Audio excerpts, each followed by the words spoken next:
specializing in the intersection between sustainability and agricultural productivity.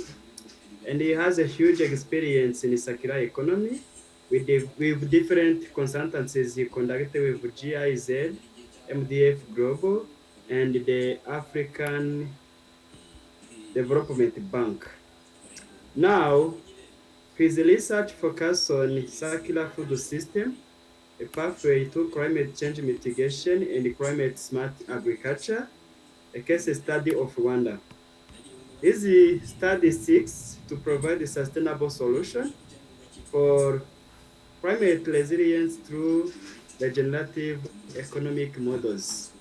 Without further ado, I would like to welcome him.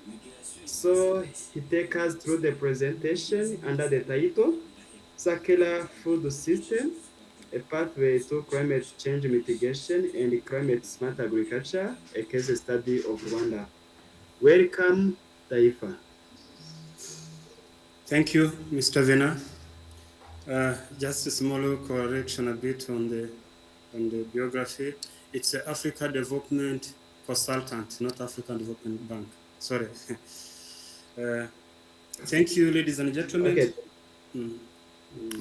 Thank you, ladies and gentlemen, and my gratitude, thanks goes to the Center of Excellency to have actually given me this opportunity to share part of the work that I'm working on. And I think we are the first born of circular economy since it has been born. We are first to go. And it's my pleasure to be the first, candidate to present my way. So before maybe, I think we can immediately start. This is my research topic, as it's a circular food system, a pathway to climate change mitigation and the climate smart agriculture case studies in Rwanda.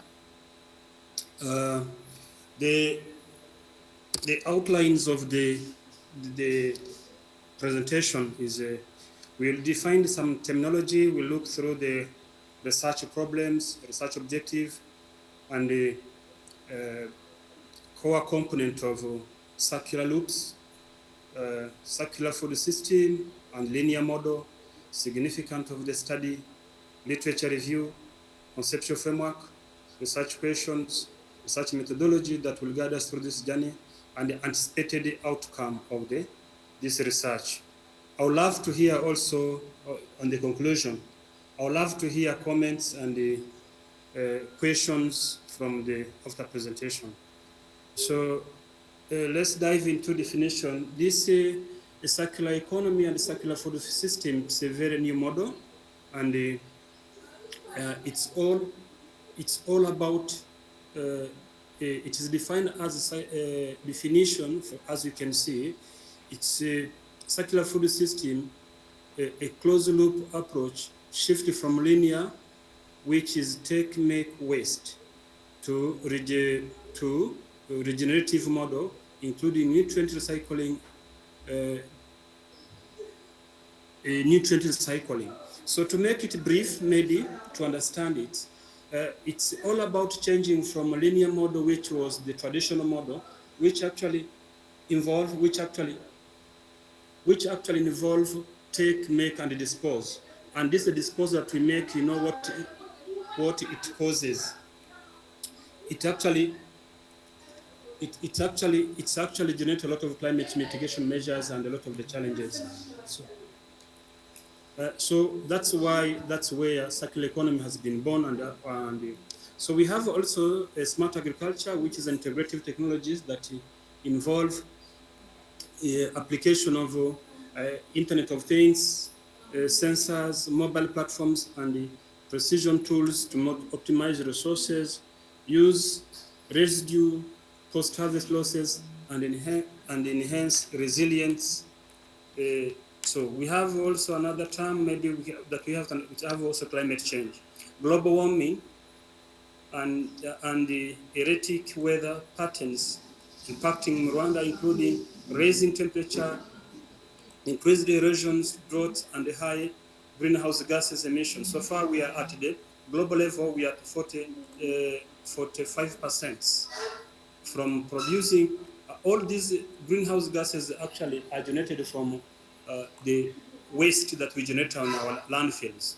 So that's why we thought, that's why a circular economy and circular food system had been actually introduced. So briefly, if you can see through circular food system, this is the how it is. It's all involved producing. You see, number one is the crop production from the farm, then farm feeds animal produces biogas also, biogas and fertilizer back goes to the field. So from there, then we close the loop. So if you happen to adopt that model, definitely will not experience a climate change that raises from greenhouse gases.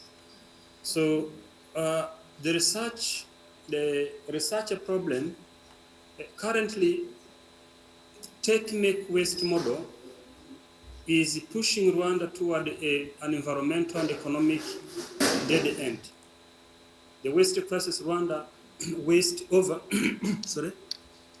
over 164 kg of food per capita annual, representing lost nutrients and secreted land waters. And also climate vulnerability with the 95 and rain-fed agriculture, which is at the temperature 0.9 centigrade temperature, increased since 1950. So 40% of land is now prone to erosion. Economic risk, high dependency on expensive imported things, fertilizers, grain, and national wealth are increasing on carbon footprints. So it's from that background that we have been, actually the circular economies and circular food system has been introduced. So if you can compare between the linear model and the linear food system and the circular food system, I think you can see from the linear, it's resource extraction, productions, distribution, consumption, and waste. Where do we waste? Where do we dump our waste? We dump our waste from landfill in all different terms, which is contrary to the circular system where we close up the loop. So this waste at the end of the point here, this is where green gases actually are generated. Also, global food waste and climate change. The scale of global food waste is massive on environment paradox. While 1 million face hunger and the staggering amount of food never reach up on the plate. This is definitely from an example. When you look at the food waste that we all waste in our household and compare to the food that are lost even from the farm. So the number and the figures, they all accumulate on our landfills, which contribute again to the greenhouse gases. At the end of the day, that it brings up the climate change that we often hit and whatever. So the data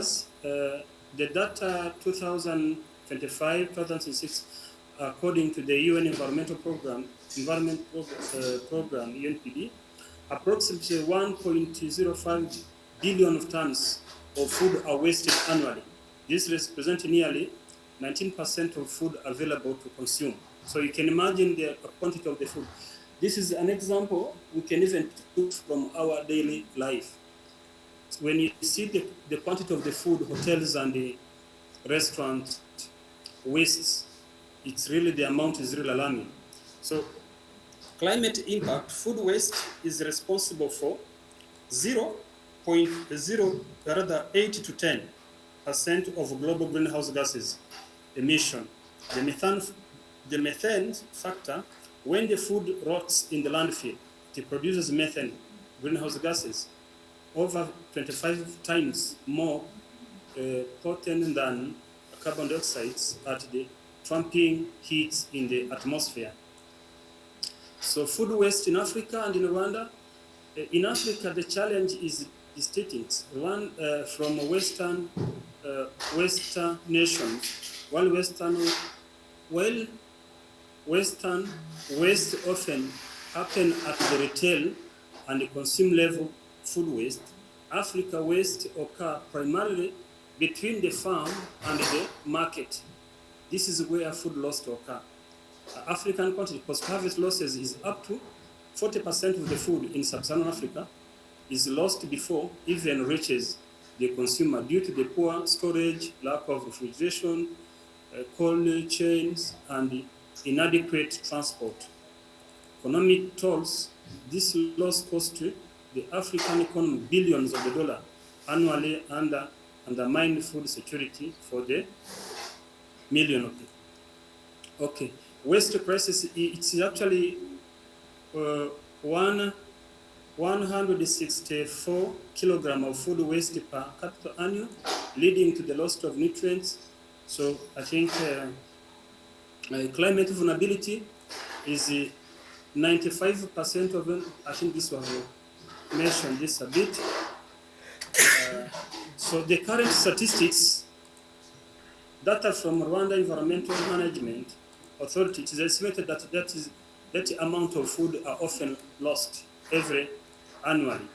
So waste profile in Kigali organic waste makes up to 70 to 75 of total municipal solid waste.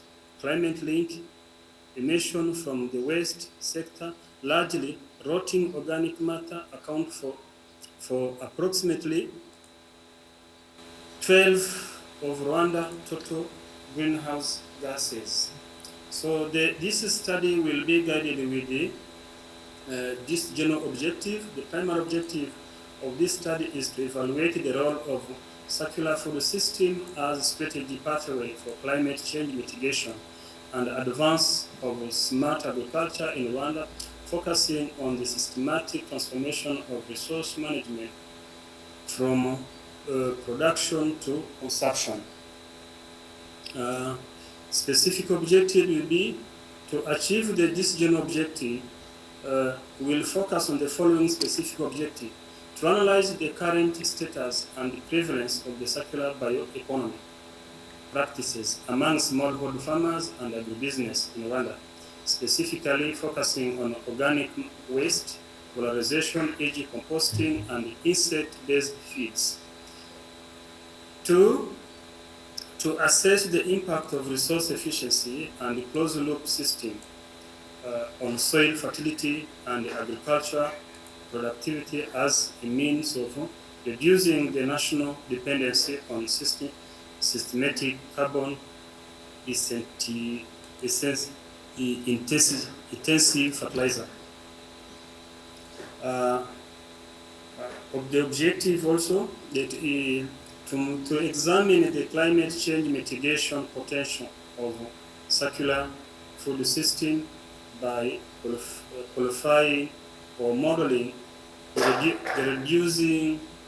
reduction in the greenhouse gases emission and the enhancement of carbon sequestration in the regenerative landscape, to identify the socio-economic and the policy barrier that hinder the scaling of the circular food, the business model among Rwanda's small and medium enterprises, to evaluate the effectiveness of smart agriculture technologies such as precision irrigation and Internet of Things, enable monitoring, maximizing post-harvest losses, and optimizing resource loop within the Rwandan context. So the core component of circular loop is basically it's regenerative production, moving beyond sustainable to restorative. This involves farming practices that improve soil health, capture carbon, and enhance biodiversity rather than just maintaining the status quo. Valorization of the waste. Instead of seeing food scrap or agricultural byproduct as trash, this stage treats them as a resource. This includes turning peels into bioplastic or husk into bioenergy. Nutrient recycling, this is it, the bridge back to the start. It involves composting organic waste or using anaerobic digestion to create biofertilizer, ensuring that the nitrogen and the phosphorus taken from the soil during the harvest are returned to it back. So this is like a comparison, the comparison between circular food system and the linear model. So you can see the linear model is extraction, production, and waste. So what is the end of it? The end result is the resources are duplicated on the landfill, which generate a lot of the effects where the greenhouse gases are generated. Then when you come to the circular food system down, is production, consumption, and recovery. So what will be the end results? The end results will be the generation and the soil health, meaning that the waste are restored back to soil, which improves the soil quality. So the significance of this study, environmentally, it will address 40%, 45% of global emission from food system, promote carbon sequestration, and reduce chemical dependency. So initially, I think the traditional or the current, our farmers use chemical fertilizer more than organic fertilizer. It's so surprising that when you go into the international trade and international export, they emphasize on organic fertilizer than chemical fertilizer. So I think if we happen to embrace the circular food system, then where we'll be producing organic fertilizer, we'll reduce that dependence of depending on chemical fertilizer, more depending on the chemical fertilizer. Economically, it will create waste to value. Revenue stream from SME, e.g. insect-based feeds, eco-fuel, pellets, mitigate, which will roughly regenerate that amount, which is 11 billion USD climate action cost which will actually by 2030. Social policy, provide blueprints for PESTA. It's actually strategic. It's a 5-year strategic plan of under Ministry of Agriculture, vision, and 30% of greenhouse gases will be reduced by 2030. 2030, net zero by 2050, reduction of farmer reliance on validity market, broader impact bridge ecological theory to Rwandan reality, fostering resilience in the climate vulnerability nation. The old literature review, the circular economy theory emphasizes the closed loop systems for the sustainability according to Ellen Mather, Foundation on Regenerative Production. Sustainable livelihood theory focuses on asset-based approaches for rural resilience. Climate smart agriculture, according to FAO studies, interesting take for the mitigation, adaptation. Rwanda specific report on rain-fed vulnerability and erosion. The gap in limited application of circular model in sub-Saharan Africa needs for Rwanda till the intervention like urban-rural waste loops. Supporting data, 45% of global emission from food production systems, and the ISO 59004 standards for circularity.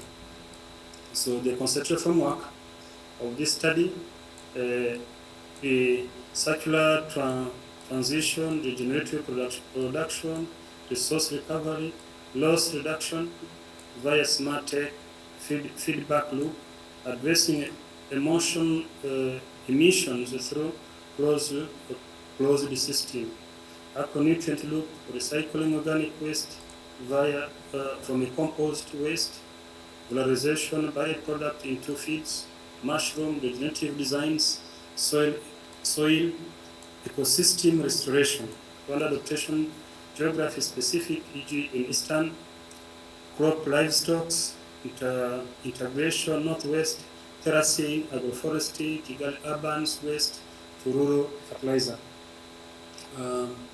Research questions. This will be the main guided research question that will guide this study. How can circular food system mitigate the climate change impact in Rwanda agriculture? What role does smart technology play in reducing food waste and enhancing resource efficiency? To what extent can waste valorization and nutrient recycling reduce dependency on imported fertilizer? How do circular practices align with the Rwanda targets and improve farmer resilience across the province?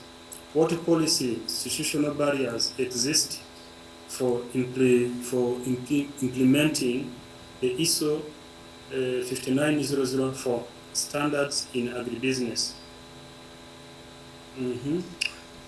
Then the research methodology and design will use actually mixed methods. We'll have the general objective, which will be evaluating circular food systems, pathway to this, quantitative surveys. We are targeting 150 agribusiness cooperative, e.g.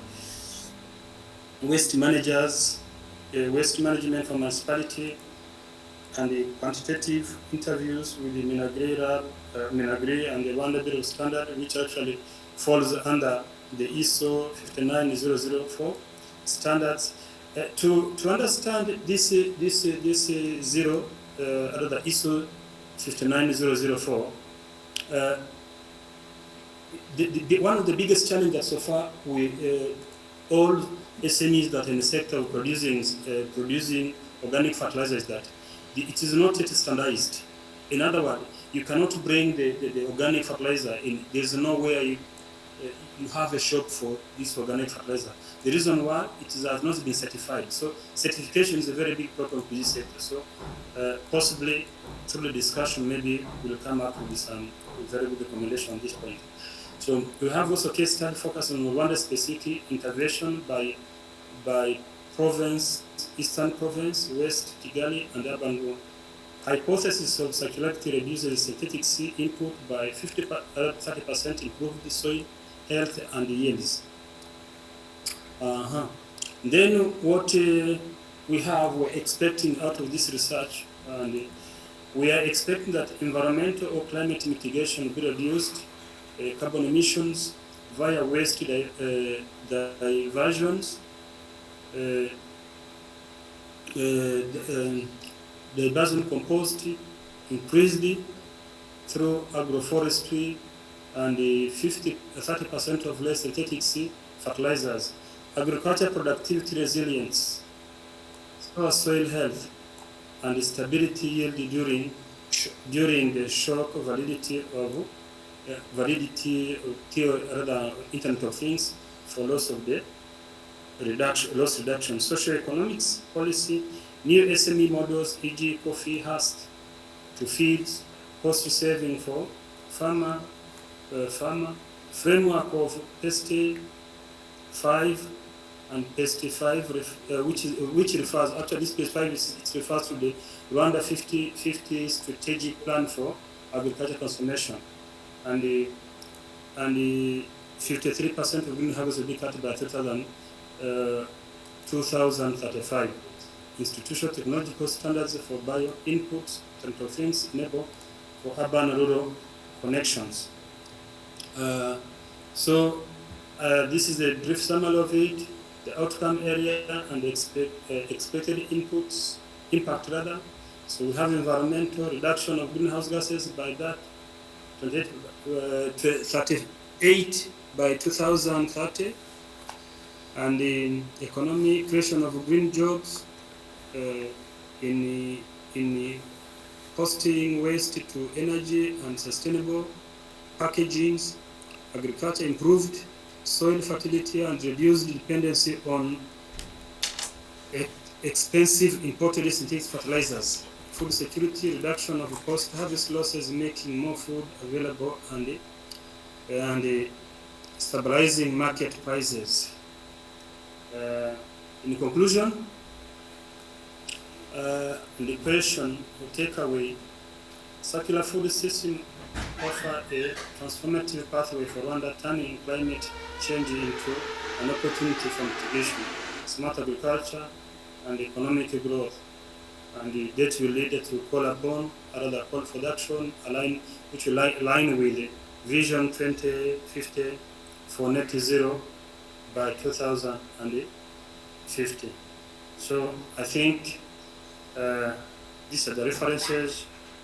From here, I think I can hear comments from the audience.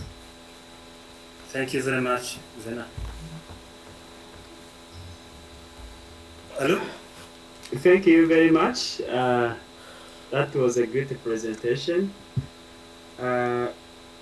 First of all, I want to invite my colleagues here to ask questions or comments or suggestion and advice. As you see, this project is still at the proposal stage, but Yes. it is very, very interesting, which means I am assuming that the speaker needs more comment from us just to make the research even better.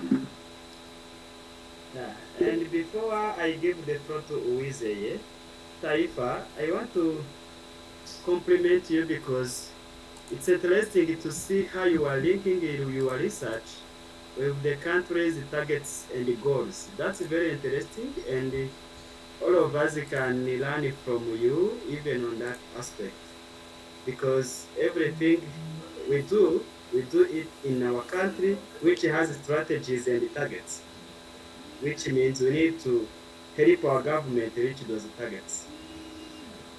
Thank you. Yeah, I want to welcome Uwizeye. She has something to say. Thank you. Uwizeye, you are welcome.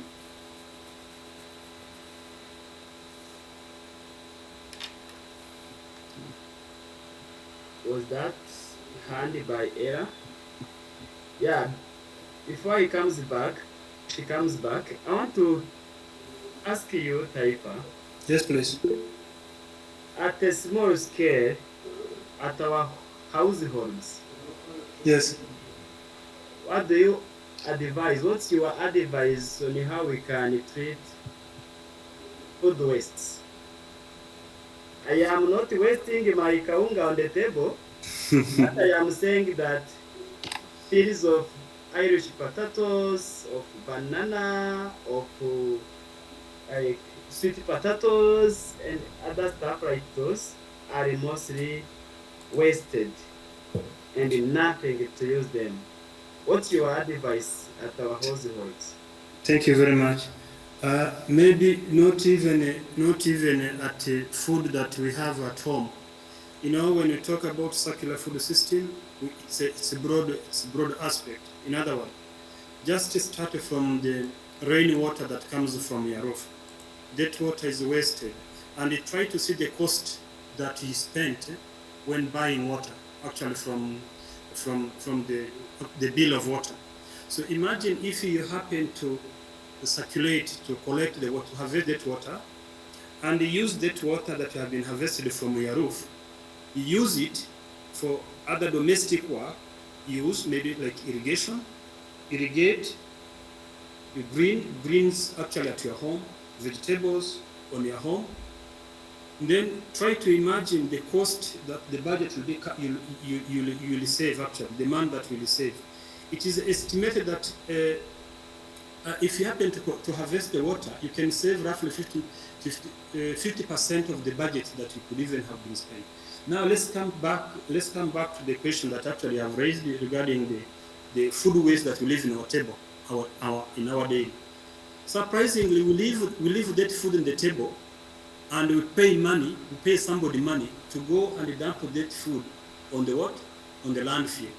Yet, if we can collect the peels of Irish peel, banana peels, tomato peels, all other actually, composed food that we eggshells, whatever, all those things, if you happen to collect them and put them somewhere in your garden, somebody may think that maybe I rent, so I don't have my permanent residence. But still, even if you are renting somewhere, still remember you eat. Remember every day you go in the market and buy food, you buy greens from the market.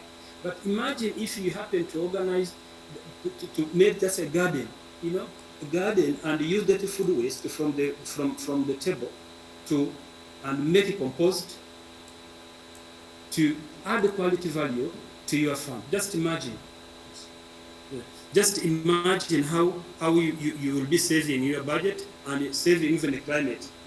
Because this food you collect and give to these guys, the trash collectors, they take them to Nduba.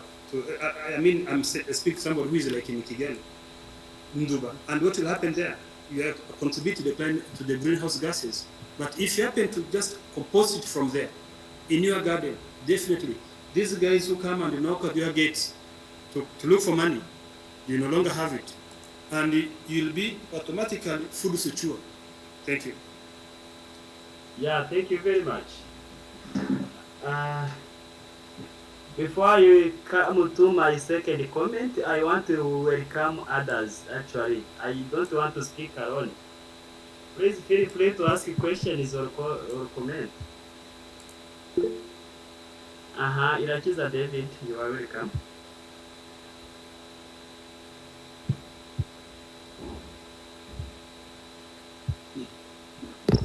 Yeah, thank you. Hear me. Attention on question about climate and emission impact. If I can say, my question is, how do circular food systems compare to conventional climate smart agriculture interventions in terms of measurable greenhouses reduction? And I have another question on methodology and design of this technical proposal.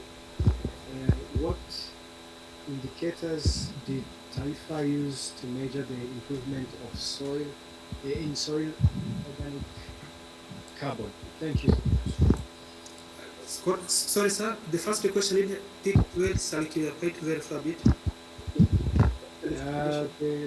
The first question was, how do circular food systems compared to conventional climate smart agriculture interventions in terms of measurable greenhouse gases reduction? Thank you. Okay, thank you. Actually, smart agriculture, how it is different with it. Smart agriculture is all about integrating technology in most cases. It all involve integrating application technologies like Internet of Things. Maybe with the time we'll also have possibly we might even have AI, because the world is actually high speed in technology, where we have also soil testing. Today, when we talk about smart agriculture, we recommend that before even somebody take up a step to go and invest into agriculture, you need to have, first of all, know the status of the land. What is the health of how is the land, the farm rather, how vulnerable is it in terms of pest, in terms of maybe climates, in terms of humidity? All those combinations are what are combined with the one that constitutes smart agriculture. Because without knowing those status of the land, definitely that's why you'll still be experiencing climate change. But having known those status of your land, definitely you'll be able to see, okay, now I think if my land needs this quantity of, it actually needs this quantity of irrigation. It needs this. It will need this. Actually, this is the measures, and that envelope, if I could call it, that integrating system that you have used to examine your soil, examine your land, are even very crucial when you go into agriculture insurance, because those are the data that even insurance company can base on when maybe providing you grants or giving you loan, giving everything that will boost up your harvest, or rather your project. So that is the component of the smart agriculture. Now let's come to the circular food system. So how it is different is, so in circular food system, we don't believe that your land, you should just farm and leave it there. We believe that your harvest still can come back into that farm to improve the quality of that soil back. For instance, if you have harvested a maize, definitely cover the residues. Or if you have rather harvested a maize, maybe the maize corn, you have used that maize corn to feed your animal around there. And then the residues or the animal waste should come back and feed that farm again. So the farm, it's like the health of their farm, the soil, will be just regenerating itself. In other language, sometimes we call it regenerative agriculture. In other words, the land is replicating itself. It's like it's changing itself, it's regenerating itself, not like the other traditional way you just harvest and go and go and we keep just harvesting without thinking that maybe one day this farm, I will need this farm again. So that's actually a difference between the two. You talked to, the second question was about, you said indicator? David? Yes, it was indicators. Indicators of soil health. They used to measure just the soil health improvement. Well, the indicators, the indicator of soil health, we have institutions so far right now. We have institutions like RAB, and it's actually where these data can be obtained. And we have also our University of Rwanda, the College of Agriculture and Food Science. You have lab there, and our principal, I think we sometimes spent like 2 days experimenting this comparison between of the varieties of the soil, actually the set of the soil. So the source of the data, that's where I'm expecting to get them from when comparing between the two variables.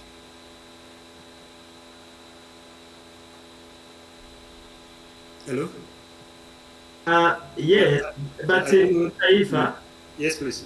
I think you want also to touch on indicators like maybe total nitrogen, total phosphorus, porosity, like water penetration capacity, water infiltration capacity. I don't know, I'm not an expert in the field, but I know those terms are used when speaking about soil health. Sorry. It's a very good actually question to raise and observation as well. I'm planning actually to consult our lab, our University of Rwanda laboratory, because that's where actually the soil testing is takes place. So I'm expecting to get that from there. So from this is a proposal, and from there, I think that's where you get the actual data, and if they could yield, they could give some comparable, and it could produce actually something that is more sustainable. And again, as I mentioned earlier, as far as vermicompost is concerned, or these other fertilizers that are made from landfills, there are no standards. So everybody, like he makes, there's no certification. Even the trips that I've been doing, even the consultation after the different workshops we attend with them, most of their concern is that it is not yet easily to be certified. Actually, in other words, the content of the fertilizer itself that they produce, it still have a challenge because there's no measurable, there's no standards, there's no parameter through which they should be focused on. But since this is a proposal, I believe with the advice from different agencies, and I think I'll be able to get some data. And if it will not fund the data, that will be an investing rather. That will be also a gap. Yeah, thank you very much. And I can comment and say that, yeah, you expert in this field and the others can also develop some protocols in the future which can lead to the certification of agricultural products. For example, I want to suggest the shape like in Costa Rica, they shaded the coffee which has been grown under trees, mixed with trees, is certified on the market, and it's called shaded coffee. And it costs higher price than the normal one, and people buy it not necessarily because it tastes sweeter than the normal one, but because they want to support the conservation. They want to support those initiatives which are climate smart, sustainable in the long term. Yeah, that can also be done in the agriculture sector. And the indicators which can be used are many, like those actually used mostly.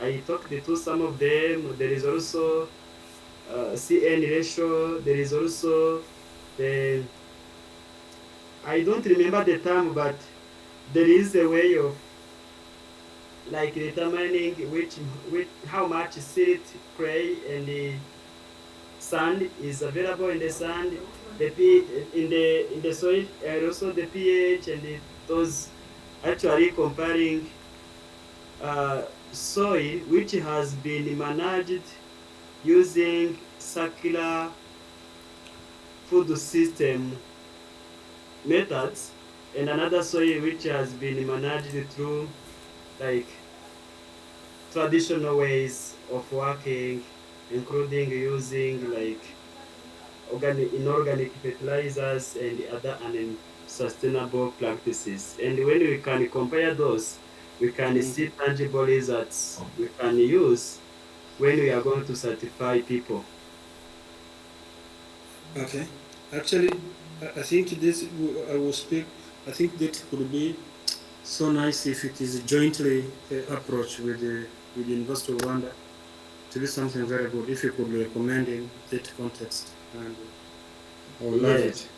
Yes, please. Yes, of course. I'm having David again. David, you can speak again. Okay, thank you. And I have not a question now, but a suggestion for Steve. I would suggest that because the adoption of new strategy or new system can depend on farmer incentives and engagement in their daily activities. Since for me, I think this system would not apply much in cities than in the village outside. So Yes. I would suggest that a cost benefit analysis uh, comparing to circular inputs versus imported fertilizers could be made for the farmers to get more insights, more information about the circular inputs that TIFI is doing research on, and imported fertilizers they use in their daily lives, for them to be engaged or to adopt the new strategies easier. Thank you so much. Thank you. So if I can understand well, so the best practice of this should be applied in rural areas, right? Yes. Okay. So and even if it's actually it's actually where the experimental design of the compatible comparing between the organics and the non-organic, this chemical fertilizer should be applied in rural area and in urban. Thank you. Yeah, and maybe the last question for you, Taifa. Yes, I want please. to ask you if you are also looking at the indigenous knowledge in the circular economy, especially speaking about Rwanda. Are you going to touch on that as well? Yes, because if we talk about this organic, it's also have kind of indigenous knowledge on it. I've not specifically involved the indigenous knowledge on it, but through practice, as David has been mentioning, if you happen to do a model, a testing where at least these local farmers, smallholder farmers, could use the traditional, waste, actually the waste near them, just like they used to do before, like cow dungs, maybe poultry wastes, or all those others are also, because traditionally they have been using them as an organic fertilizer. So, but specifically as far as this research proposal is concerned, I have not yet actually focused on the traditional, rather indigenous knowledge too much. But since it is recommendable from you guys, it's so much imperative, and I've noted it down to see how I will integrate. Possibly I can even understand it. It will also save me from going much into laboratory testing, comparison, those things too much of experimental that will require a lot of technologies and a lot of possibly cost, definitely. So I think if I happen to shift from that part and I tune it to the indigenous knowledge into circularity, I think it will save me quite a bit. Thank you.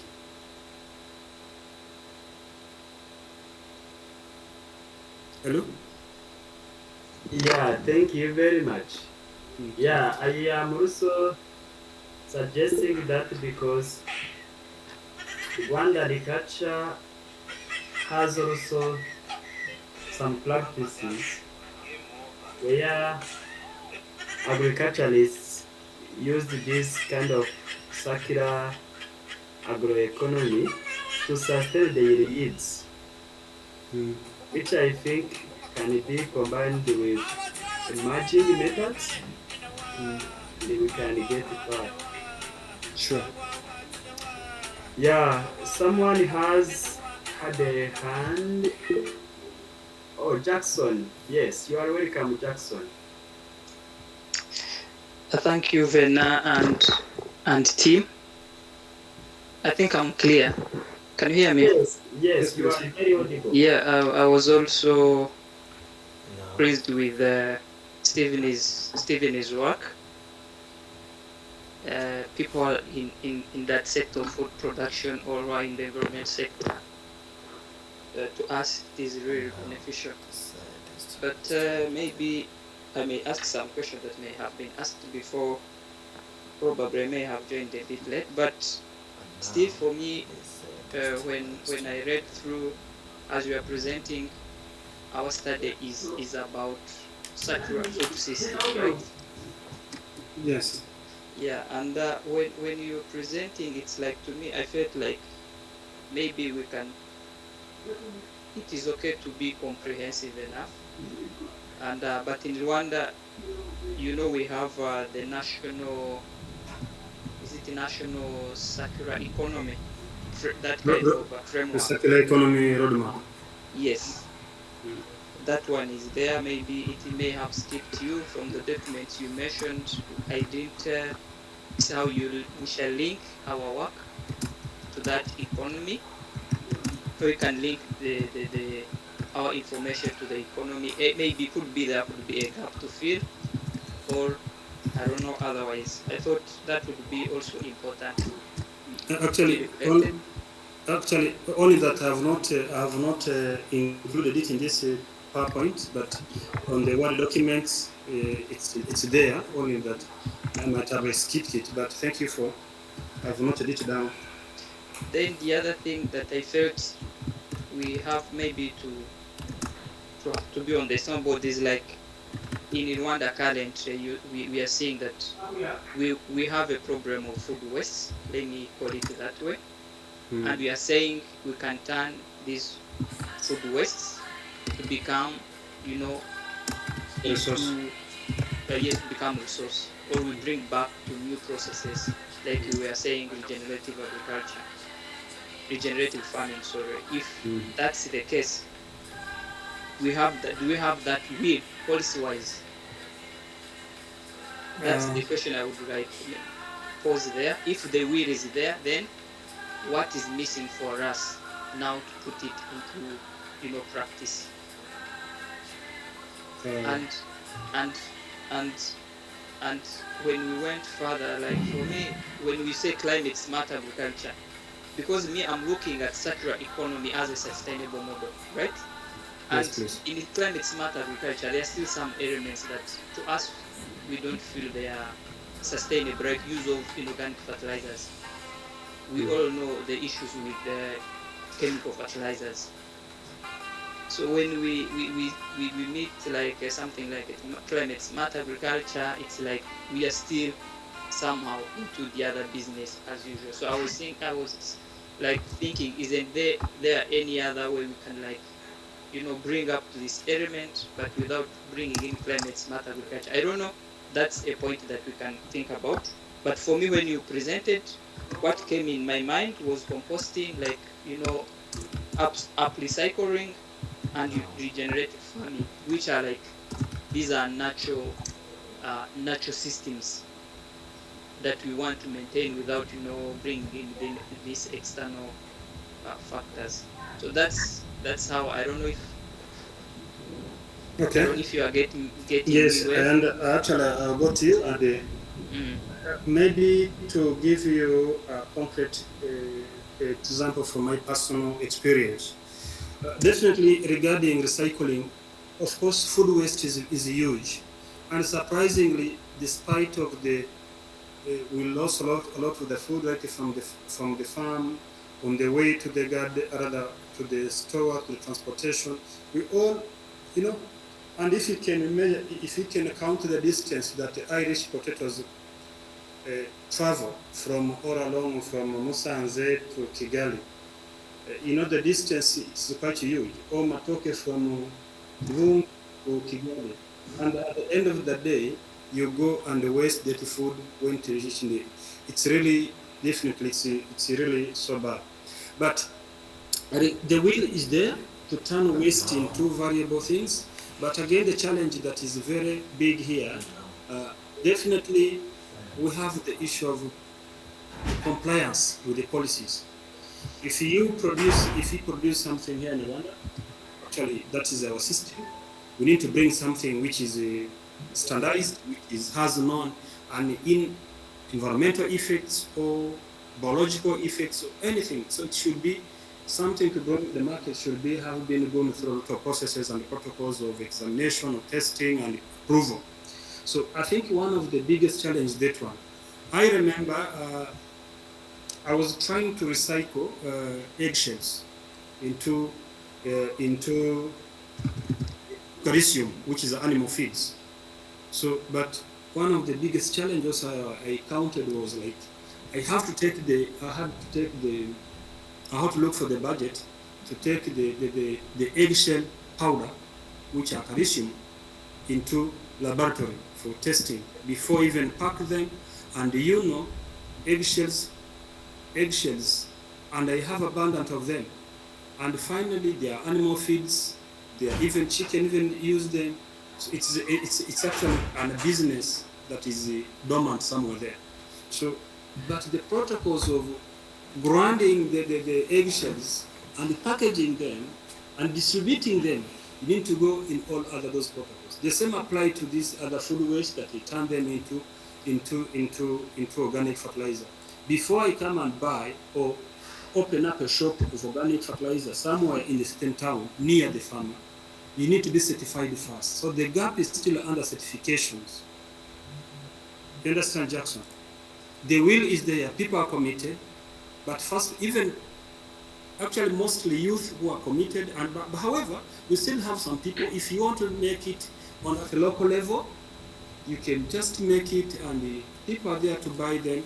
We have some good model here in Bujesera, where GIZ with the districts, they have been trying to make compost sites of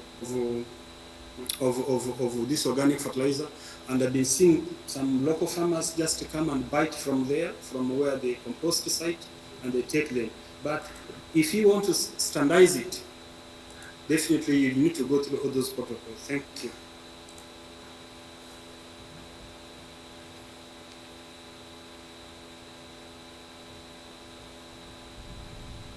Hello? Hello? Do you hear me, people? We can hear you. Yes, please. Yes, we can. Sorry, I was distracted a little bit. I apologize. Yes, okay. Yeah, but thank you for your contribution. I'm coming back to say that we are approaching the end of our seminar today, and I am having a Google form in the chat room. I would like each participant to register for me to keep a record of seminar attendees. The link also, the Google form asks if you have like a topic or research you'd like to speak to us in the future. So please feel free to fill the form. And if you don't have any research to present, skip the question, that's okay. Yeah, thank you very much. I am thanking you all for your participation today. I still encourage you to participate in those kind of seminars because we are having them almost every week. Next 2 weeks.